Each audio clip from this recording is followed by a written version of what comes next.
یہ جو ترتیب انہوں نے ذکر کی ہے، آپ نے بہت اچھا سوال کیا، یہ جو ترتیب ذکر کی ہے تو یہ باتیں ختم ہو جائیں تو بتائیے گا، پڑھتے ہیں، ہو گئی؟ پڑھیں،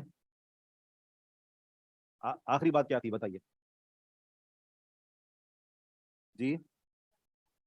نہیں وہ تو ہم پڑھ چکے تھے، کیسے سمجھ آئے گا؟ آخری بات ہم یہ ذکر کر رہے تھے کہ یہاں پر جو ترتیب دی گئی ہے کتابوں کی، تو اس ترتیب کے پیچھے ایک حکمت ہے، اور وہ یہ ہے کہ صحیح بخاری اور صحیح مسلم کے بعد انہوں نے جس کتاب کا نام ذکر کیا گیا ہے اس کے اندر زیادہ تر احادیث صحیح ہیں. تو ہمارے سامنے صحیح بخاری صحیح مسلم کے بعد سب سے زیادہ ہمیں صحیح حدیث کہاں ملتی ہیں؟ سنن نسائی میں.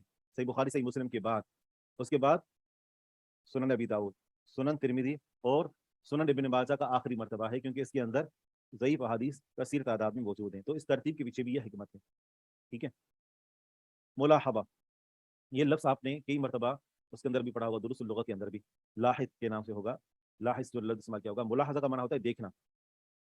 یہ بات اس پر توجہ جو ہے وہ چاہیے. کہتے ہیں کہ ہذہ اصح الکتب، یہ جو کتابیں ہیں یہ حدیث کی صحیح ترین کتابیں ہیں.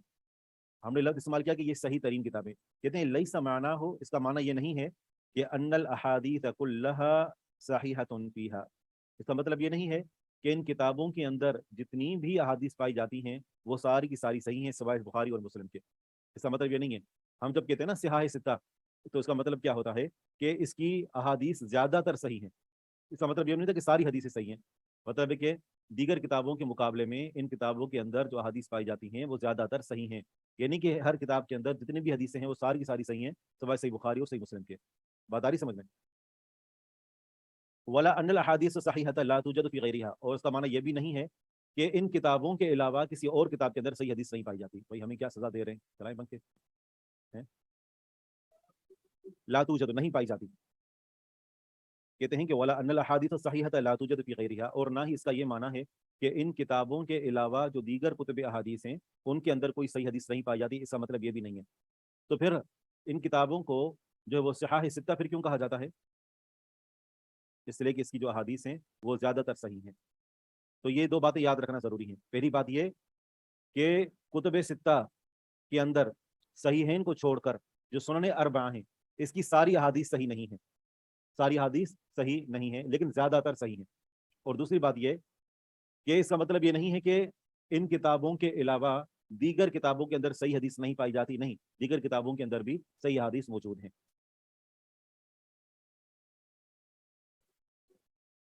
جی توجہ. جی اس جی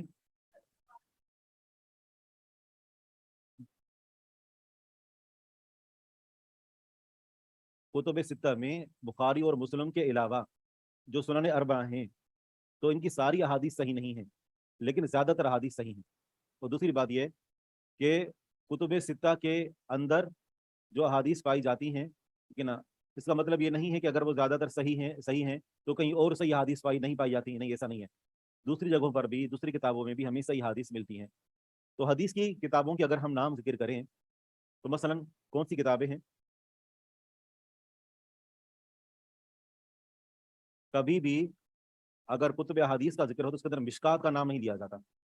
کتب حدیث مراد وہ کتب حدیث مراد ہوتی ہیں کہ جن کو محدثین نے اپنی سند کے ساتھ احادیث روایت کی ہوں محدث نے. جبکہ مشکات تو یہ بات کی لکھی ہوئی کتاب ہے.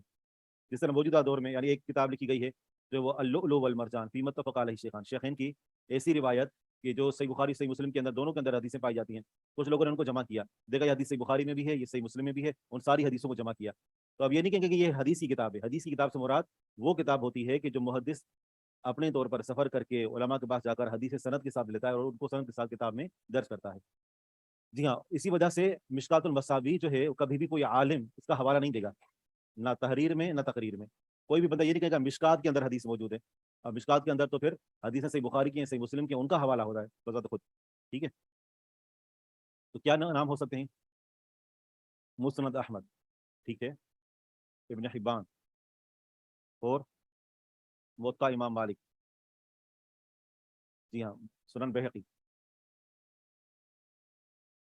صحیح، مسند شافعی، مصنف عبد الرزاق، مصنف ابن ابی شیبہ.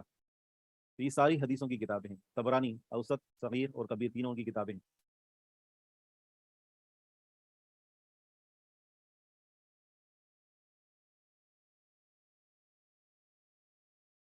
امام نسائی رحمہ اللہ نے 2 کتابیں لکھی تھی، ایک سنن الکبریٰ، ایک سنن الصغریٰ کے نام سے۔ ہمارے ہاں جو کتاب رائج ہے سنن نسائی، تو وہ سنن صغریٰ ہے۔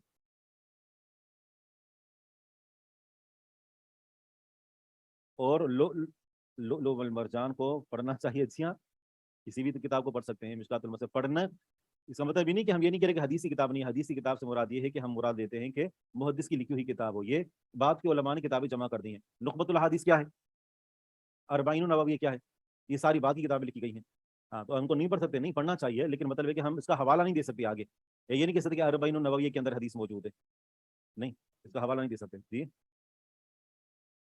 جی، حدیث کی کتابوں کا جن کا حوالہ دیا جاتا ہے، تو یہ حدیث اگر کہیں موجود ہو اور آگے اس کا حوالہ، تو اس کو تخریج کہا جاتا ہے کہ حدیث کہاں پر موجود ہے۔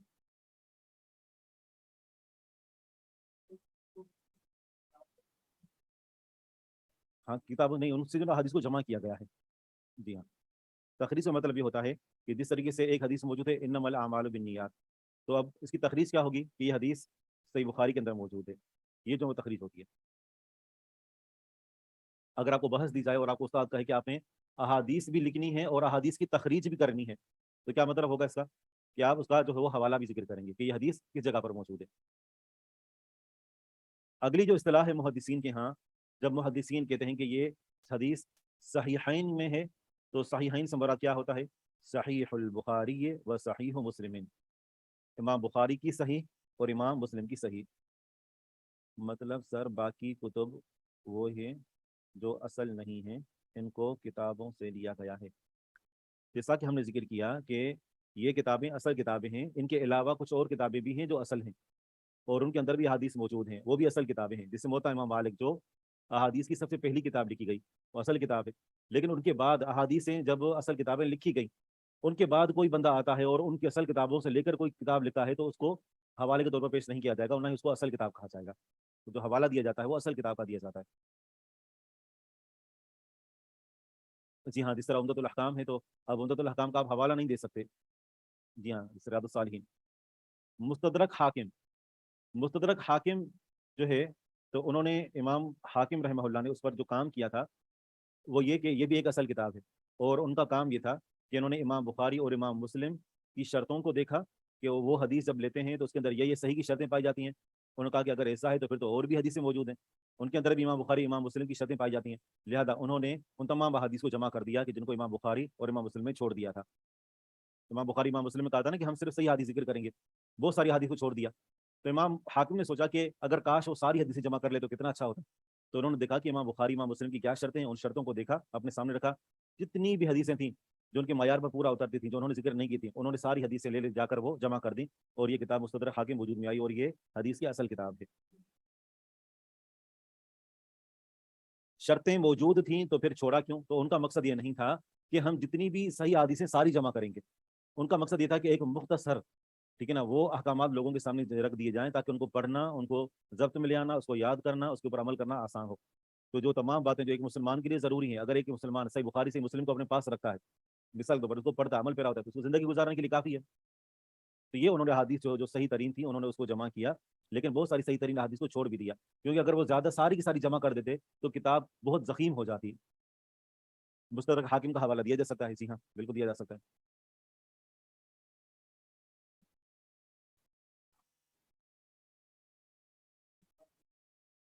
اس لیے کہ صحیح مسلم، صحیح البخاری، جبکہ ان کا جو یہ نا مسلم جو ہے یہ ان کا نام ہے، ٹھیک ہے نا، امام مسلم یہ ان کا نام ہے، جبکہ بخاری یہ نسبت ہے، ان کا نام کیا ہے؟ محمد بن اسماعیل، یہ ان کا نام ہے۔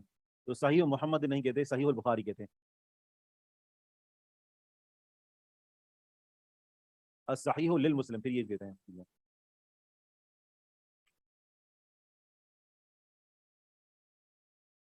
مسلم بن حجاج پورا جو ہے، جی۔ متفق علیہ، یہ لفظ بھی آپ کثرت سے سنتے ہیں، کہتے ہیں کہ الحدیث الذی رواہ الامام بخاری والامام مسلم، وہ حدیث کہ جس سے روایت کیا ہو امام بخاری اور امام مسلم نے، تو ایسی حدیث کو متفق علیہ کہتے ہیں۔ لفظ متفق کا معنی کیا ہوتا ہے؟ جی